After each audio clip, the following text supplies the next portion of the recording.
Hi hello dears, എല്ലാവർക്കും സുഖമല്ലേ? ഇന്നത്തെ എൻ്റെ ഒരു half day in my life ഉണ്ടല്ലോ. രാവിലെ ഞാൻ എഴുന്നേറ്റ് ഇഡ്ഡലിയും ചട്നിയും പിന്നെ സാമ്പാറും ഉണ്ടാക്കി. അച്ഛനും അമ്മയും ഇന്നും ഇല്ല കേട്ടോ. അവർ രാവിലെ 6:30 ആയപ്പോഴത്തേക്കും തൃശ്ശൂർ മെഡിക്കൽ കോളേജ് ഹോസ്പിറ്റലിൽ അച്ഛൻ്റെ കണ്ണിന് കാണിക്കാൻ കൊണ്ടുപോയിരുന്നു. ബാക്കി ചായയൊക്കെ ഞാൻ റെഡിയാക്കി. പിന്നെ ചോറിനുള്ള വെള്ളം വെച്ചിട്ടുണ്ട്. ആ സമയം ഞാൻ മുറ്റം ആദ്യ രാവിലെ ഞാൻ അടിച്ചു വാരി, പിന്നീടുള്ളത് വീടിനകം തൂത്ത് വൃത്തിയാക്കി. അപ്പോഴത്തേക്കും ചായ കുടിയൊക്കെ കഴിഞ്ഞു. പിന്നെ മനു ചേട്ടൻ്റെ അനിയന് രാവിലെ 8 മണിയൊക്കെ ആകുമ്പോഴത്തേക്കും ജോലിക്ക് പോകണം. അവൻ ചായ കുടിച്ചിട്ടാണ് പോയത്. പിന്നെ ഇവിടെ കൂടുതലും കുടിവെള്ളം ചൂടുവെള്ളമാണ് ഉപയോഗിക്കാറുള്ളത്. അത് ചൂടുവെള്ളം വേറൊരു പാത്രത്തിലേക്ക് മാറ്റിയേക്കും. പിന്നെയുള്ള വെള്ളത്തിലേക്ക് ഞാൻ അരിയൊക്കെ കഴുകി നല്ലതുപോലെ അതിലേക്ക് ഇട്ട് ചോറ് വേകുമ്പോഴത്തേനും ബാക്കി പണി ചെയ്ത് തീർക്കാമല്ലോ.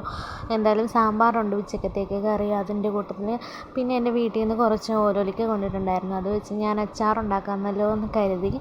പിന്നെ ബാക്കി പണിയൊക്കെ ചെയ്ത് തീർക്കാനുണ്ട്. ഒക്കെ കണ്ടില്ലേ.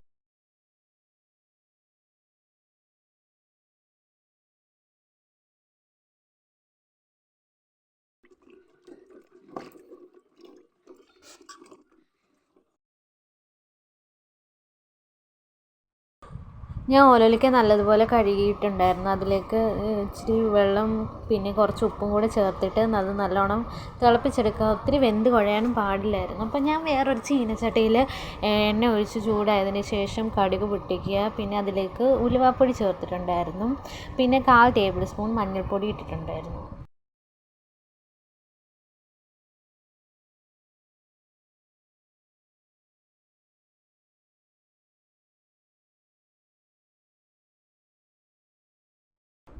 കായത്തിൻ്റെ പൊടിയില്ലായിരുന്നു. കായത്തിൻ്റെ വലിയ പീസ് അത് ചെറുതായിട്ട് മുറിച്ചതിന് ശേഷം അതിലേക്ക് ഇട്ട് കൊടുക്കാം. പിന്നീട് അതിലേക്ക് 2 ടേബിൾ സ്പൂണ് മുളക് പൊടിയാണ് ഞാൻ ചേർത്ത് കൊടുക്കുന്നത്. എന്നിട്ട് നല്ലോണം മിക്സ് ചെയ്ത് കൊടുക്കാം.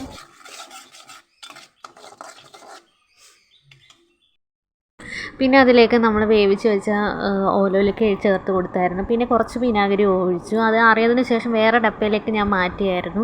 പിന്നെ അപ്പോഴേക്കും ചോറൊക്കെ വെന്ത് തുടങ്ങി. വേറെ പാത്രത്തിലേക്ക് ഊറ്റി. അപ്പോഴത്തേക്ക് രാവിലെ തൊട്ടുള്ള പാത്രങ്ങൾ കഴുകാനുണ്ടായിരുന്നു. അപ്പോൾ പാത്രം കഴുകാനാണ് കുറച്ച് റിസ്ക്. അതെല്ലാം നല്ല രീതിയിൽ പാത്രങ്ങളൊക്കെ കഴുകിയതിന് ശേഷം സ്ലാബൊക്കെ തൂത്ത് വൃത്തിയാക്കാനുണ്ടായിരുന്നു. തുടച്ച് വൃത്തിയാക്കിയതിന് ശേഷം പിന്നെ തുണികൾ കുറേ ഉണ്ടായിരുന്നു. തുണിയൊക്കെ അലക്കി ഉണക്കാൻ വേണ്ടി പുറത്ത് വിരിച്ചിട്ടു. അപ്പോഴേക്കും ഏകദേശം പണികളൊക്കെ ചെയ്ത് കഴിഞ്ഞതിന് ശേഷം ഞങ്ങൾ ഊണൊക്കെ കഴിഞ്ഞു. 2:30 ആയപ്പോഴത്തേനും വേറെ പണികളൊന്നും ഇല്ലായിരുന്നു. പിന്നെ വീട്ടിൽ വെറുതെ ഇരിക്കുകയല്ലേ എന്ന് കരുതിയിട്ട് എടപ്പാൾ ഒരാവശ്യത്തിന് വരെ പോയി. അപ്പോൾ മുഫീദ എന്ന് പറഞ്ഞൊരു കടയുണ്ടായിരുന്നു. ഞങ്ങൾ അൽഫാമൊക്കെ ഇടയ്ക്ക് പോയി കഴിക്കുന്നതാണ്.